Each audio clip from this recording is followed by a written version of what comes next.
Good afternoon, everyone. My name is John Paul. Today is March 5th, 2013. I'm going to do a recap in this video of what's happening in the E-mini S&P market. I'm going to show you the last few days of the Atlas line, all the trades that it has produced.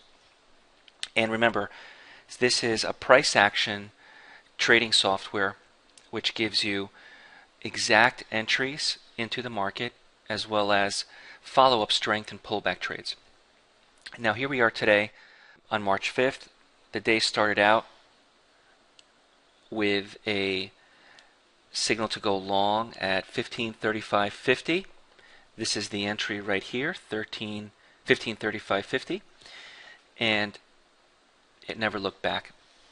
Now the idea of the Atlas line is to provide you first with a rationale of why you should be going long or going short, not just with exact setups, but also with a bias that says anything above the Atlas line, if price is trading above the Atlas line, look for long trades, whether that be for scalping or for a longer term position.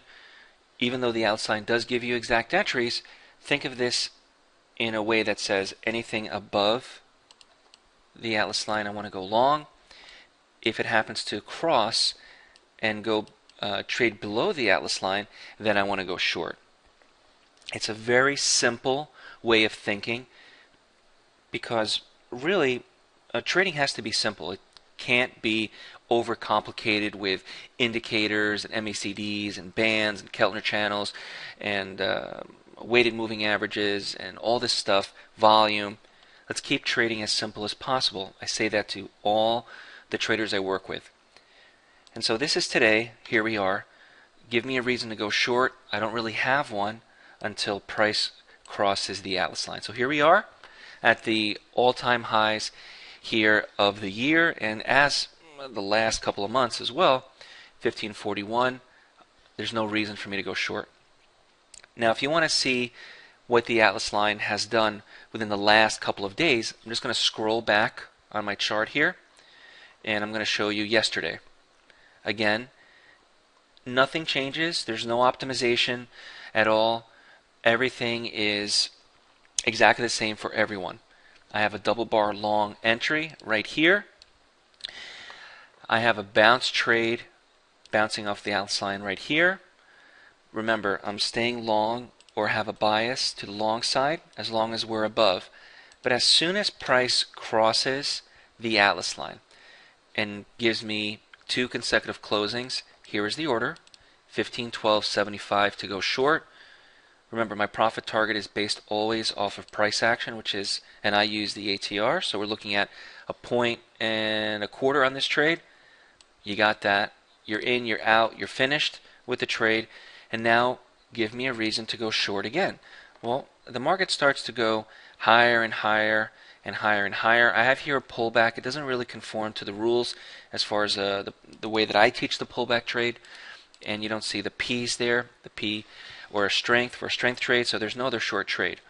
But what you do have is, again, another long, because now we're closing consecutively above the Atlas line. So here we are, long up until the end of the day. So even though the overall trend yesterday of the market was long, I have to follow rules that tell me when I should go long and when I should go short. You're going long when price is above the Atlas line. You're going short when price is below. You're going back long when price is above. That's 2 days in a row. So let me go and scroll back to 3 days, and let's take a look at where we are on March 1st. March 1st, we have a short. This short trade right here definitely did not work, and you're stopped out. One of the rules that I have is a prove it stop. There are multiple stops that I teach. Whatever stop occurs first, you take. This happens to be stopped out with a prove it stop. A prove it stop occurs when we have a closing price in the opposite direction of the Atlas line. So this candle closed on the opposite side of the Atlas line. Remember, you're short, it closed above, you're done. You're out, you're finished. You take a loss on the trade, and then what do you have? You have a long right there. You have another long here, you have another long here, you have another long here, you have another long here, and here, and I think that's it. Yep, that's it. So even though you do have a stop here on March 1st as the first trade of the day, you're going to get out as soon as you can when you have some type of proof. And remember, you're long as long as we're above the Atlas line, right? And we're above the Atlas line, I'm going to have my bias to the long side. Let's go back another day. Let's go to February 28th, right? And February 28th, these are the trades that the Atlas line produced. We have a short here, 1518, great short trade. Not only that, we have, let me just expand this here. The software gave you a pullback trade, a strength trade, another strength trade. These are the P's and the S's, all to go short. Remember, my bias is if we're below the Atlas line, you take only short trades. And then it crossed above. And so what do you have here? Longs, right? And so we have a double bar long, we have a bounce long, we have pullback trades, as well as strength trades to go long. And then right at the end of the day, it crosses this huge move. Again, it's the same thing. If we're below the Atlas line, I know that this is Globex session, but it doesn't really matter. Price action is price action. Take short trades, scalp trades, because price is below the Atlas line. So these are 3 or 4 days in a row of the Atlas line trades going back to February 28th. Pretty straightforward.